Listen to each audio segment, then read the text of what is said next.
আজকে শুরুতেই আপনাদেরকে শতরূপ ঘোষের একটা ভিডিও দেখাতে চাই। ভোটের আগে শতরূপ ঘোষ কী বলেছিল, শুভেন্দু অধিকারীকে নিয়ে কি বলেছিল, বিজেপিকে নিয়ে কি বলেছিল, আপনারা আগে শুনুন, তারপর আমি বাকি কথা বলবো। 2টা মে দুপুর 2টোর পরে পশ্চিমবাংলায় বিজেপি বলে আর কিছু থাকবে না। সোজা বাংলা কথা বলছি, বিজেপি এবার হারবে পশ্চিমবাংলায়।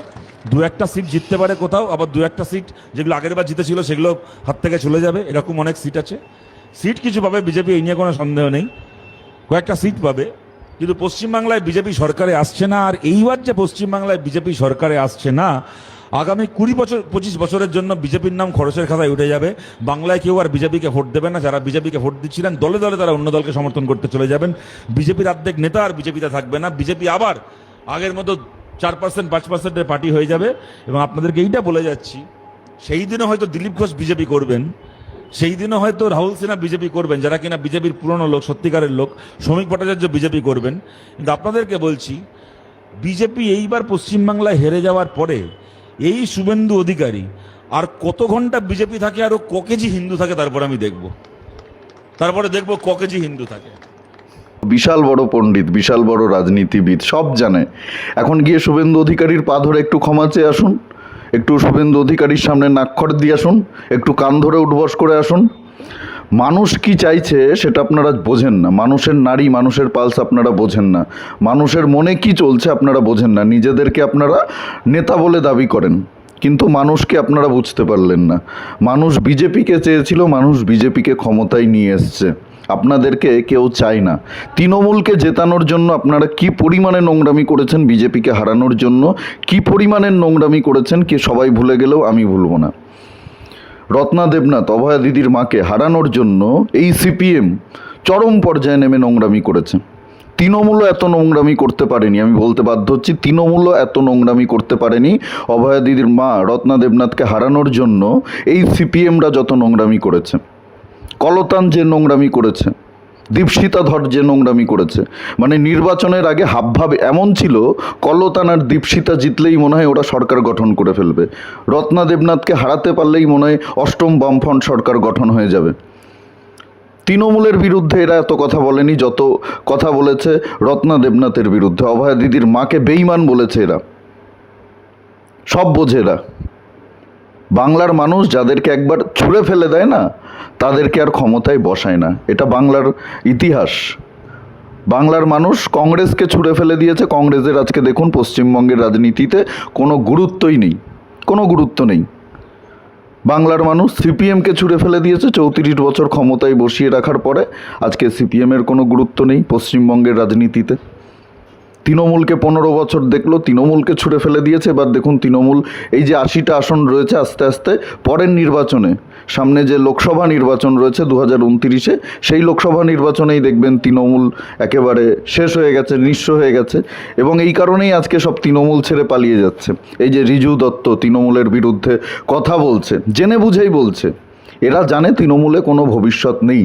যারা বুঝে গেছে তৃণমূলে কোনো ভবিষ্যৎ নেই, তারা সবার আগে তৃণমূল ছাড়ছে, আর বাকিরাও ছাড়বে। এই মহুয়া মৈত্রতে আজকে আপনারা এই ভিডিওটা মিলিয়ে নেবেন, ভিডিওটা দেখবেন, আজকের তারিখটা লিখে রাখুন। আমি বলছি আপনাদেরকে, এই মহুয়া, কল্যাণ যারা রয়েছে, মমতা বন্দ্যোপাধ্যায়ের সঙ্গে এখনও যারা রয়েছে, এরাও তৃণমূলে থাকবে না। বিজেপি তো এদেরকে নেবে না, নেওয়ার সেই সম্ভাবনা নেই। মানে রিজু দত্ত কোন কোন বিজেপি নেতাকে মেসেজ করেছে সেই খবর আমার কাছে রয়েছে। রিজু দত্তকেও নেবে না বিজেপি। তো এরা বুঝে গেছে যে তৃণমূলে থাকলে কোনো ভবিষ্যৎ নেই। বিজেপিতে ঢোকার জন্য এখন যতভাবে গালমন্দ করা যায়, এরাই তৃণমূলকে ডুবিয়েছে। এরাই সব থেকে বেশি আজকে যারা সবার আগে তৃণমূলের বিরুদ্ধে কথা বলছে, অভিষেক বন্দ্যোপাধ্যায়ের বিরুদ্ধে কথা বলছে, এরাই সবার আগে বিজেপির নেতাদেরকে, নরেন্দ্র মোদী, অমিত শাহ, শুভেন্দু অধিকারীকে সব থেকে বেশি গালাগালি করেছে, বিজেপি কর্মীদেরকে সব থেকে বেশি হুমকি দিয়েছে। আজকে এরাই সবার আগে দল ছাড়ছে, এরাই সবার আগে তৃণমূলের বিরুদ্ধে কথা বলছে। আজকে মমতা বন্দ্যোপাধ্যায় এটা খুব ভালো করে বুঝে গেছে, অভিষেক বন্দ্যোপাধ্যায় খুব ভালো করে এটা বুঝে গেছে। সেই কারণেই মমতা বন্দ্যোপাধ্যায় একেবারে সরাসরি বামেদের সঙ্গে জোট করার কথা বলছে। এতদিন তো তলে তলে জোট ছিল, এতদিন তো no vote to BJP campaigning চালাতো সিপিএম তৃণমূলকে জেতানোর জন্য, যে তৃণমূল ক্ষমতায় থাক। আজকে তৃণমূল ক্ষমতায় নেই, আজকে মমতা বন্দ্যোপাধ্যায় সরাসরি বামেদেরকে প্রস্তাব দিচ্ছে জোট বাঁধার জন্য। আর বামেরা যতই আজকে বড় বড় কথা বলুক না কেন, মিডিয়ার সামনে এসে এই শতরূপরা যতই তৃণমূলের বিরুদ্ধে বলুক না কেন, এই জোট করতে অস্বীকার করুক না কেন, আমি আপনাদেরকে বলছি 5 বছরের মধ্যে আগামী যে বিধানসভা নির্বাচন রয়েছে 2031 সালে, সেই বিধানসভা নির্বাচনের আগে দেখবেন এই তৃণমূল সিপিএম একজোট হয়ে লড়বে বিজেপির বিরুদ্ধে। আমি বলছি আপনারা মিলিয়ে নেবেন। একটা সময় সিপিএম কংগ্রেসেরও সব থেকে বড় শত্রু ছিল। কংগ্রেস কর্মীদের হাত কেটে নিয়েছে, হাতের কবজি কেটে নিয়েছে সিপিএমের হাড়মাদ্রা। আমরা দেখিনি 2016 সালে জোট বাঁধতে কংগ্রেস সিপিএমকে একসঙ্গে হাতে হাত ধরে।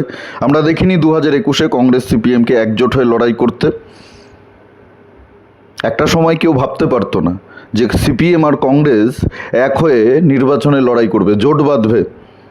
হয়েছে। রাজনীতিতে কোনো কিছুই অসম্ভব নয়।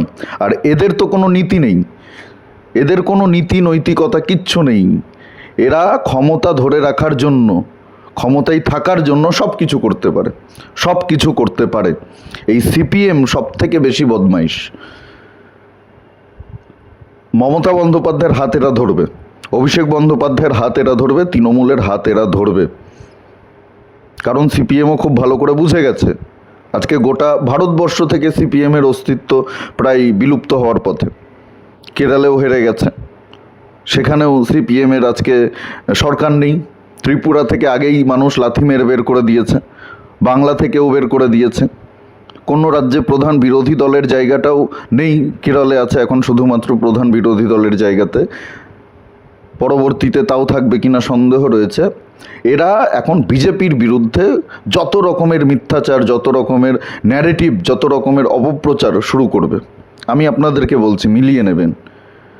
এদের মতো বিষাক্ত প্রজাতি আর নেই সমাজে। যারা সিপিএমের ওপরে দরদ দেখাচ্ছেন, সিপিএমের সাধারণ কর্মী সমর্থক যারা রয়েছেন তাদের উপরে যদি আপনাদের দরদ থাকে ঠিক আছে, ওকে, কোনো ব্যাপার না। কিন্তু যারা ওই সিপিএমের পার্টি অফিস খুলে দিচ্ছেন, সিপিএম নেতাদেরকে ভালোবাসা শুভেচ্ছা জানাচ্ছেন, আপনারা বড় ভুল করছেন। এদের থেকে বিষাক্ত প্রজাতি নেই।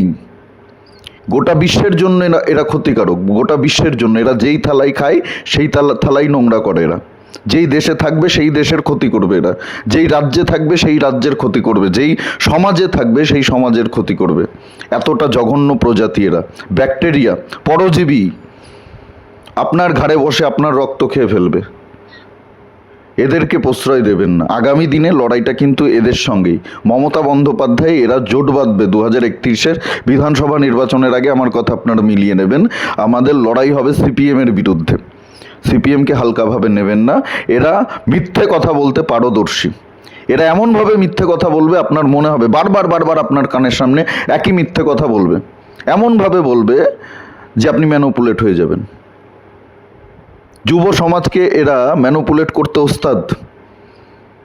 অপযুক্তি, কুযুক্তি দিয়ে এরা ম্যানুপুলেট করে। বারবার আপনার কানের সামনে একই মিথ্যে কথা ঘুরিয়ে পেঁচিয়ে বলবে, যার কোনো সত্যতাই নেই। আপনারাও তো যাচাই করবেন না কার এত সময় রয়েছে। আজকে যারা যুব সমাজ তাদের তো এত সময় নেই, জেনজিদের তো এত সময় নেই। এদের মস্তিষ্কটাই এরা খেয়ে ফেলে। এরাই হচ্ছে এদের সব থেকে সফট টার্গেট। এদেরকে হালকাভাবে নেওয়ার কোনো দরকার নেই। এদেরকে এত সিম্পেথি দেখানোর দরকার নেই, এত দরদ দেখানোর দরকার নেই, এত ভালোবাসা শুভেচ্ছা দেখানোর দরকার নেই। বিজেপির সঙ্গে যদি আদর্শগত লড়াই থাকে সেটা হচ্ছে সিপিএমের। সিপিএম এতদিন ছিল বলেই তৃণমূলের ব্যাকবোন হয়ে তৃণমূল ক্ষমতায় থাকতে পেরেছে। না হলে 2021 তৃণমূলের বিদায় ঘণ্টা বেজে গেছিল। তৃণমূল 2021 চলে যেত। আমাদের এত কর্মী সমর্থক খুন হতো না, এত বিজেপির কর্মী সমর্থকরা খুন হতো না। মমতা বন্দ্যোপাধ্যায়কে পেছনের দরজা দিয়ে সব রকম সহযোগিতা করেছে সিপিএম। এবার জোট বাঁধবে। দেখুন, আজকে যতই বড় বড় কথা বলুক না কেন, আজকের তারিখটা 11 তারিখ মে মাসের। এই ভিডিওটা থাকবে ইউটিউবে, সেদিন আমি আপনাদেরকে বলবো। আমি যদি ভুল হয় আপনারা আমাকে কান ধরে উঠবস করাবেন। আমি আপনাদেরকে বলছি, এদের জাত চিনি তো, আমি খুব ভালো করে চিনি। কমিউনিস্টদের জাত আমি খুব ভালো করে চিনি। এরা যে কত বড় হারামি, কত বড় বদমাইশ, যারা বামপন্থীদের সঙ্গে মিশেছেন তারাই জানেন। এদেরকে দরদ দেখাবেন না, এটাই আমার অনুরোধ। আর এই ভিডিওটা প্রচুর পরিমাণে শেয়ার করুন, সকলকে সচেতন করুন। আগামী দিনে লড়াই রয়েছে, ক্ষমতায় বসে গেছেন বলেই ক্ষমতায় সবসময় থাকবেন বা আপনাদের পরবর্তী জার্নিটা একেবারে স্মুথ হবে, কোনো রকম বাধা বিঘ্ন আসবে না, এটা যদি মনে করে থাকেন তাহলে মূর্খের স্বর্গে বাস করছেন। লড়াইটা এখান থেকে শুরু হলো, এটা মাথায় রাখবেন। সবাই খুব ভালো থাকুন, সুস্থ থাকুন, আশেপাশে সবার খেয়াল রাখুন। জয় হিন্দ, বন্দে মাতারাম, ভারত মাতা কি জয়। আর আমাদের ইউটিউব চ্যানেলে নতুন হলে অবশ্যই চ্যানেলটি সাবস্ক্রাইব করে পাশে থাকবেন, পাশের বেল আইকনটি প্রেস করে দেবেন। আমাদের প্রতিটি ভিডিওর নোটিফিকেশান আপনাদের কাছে সবার আগে পৌঁছে যাবে।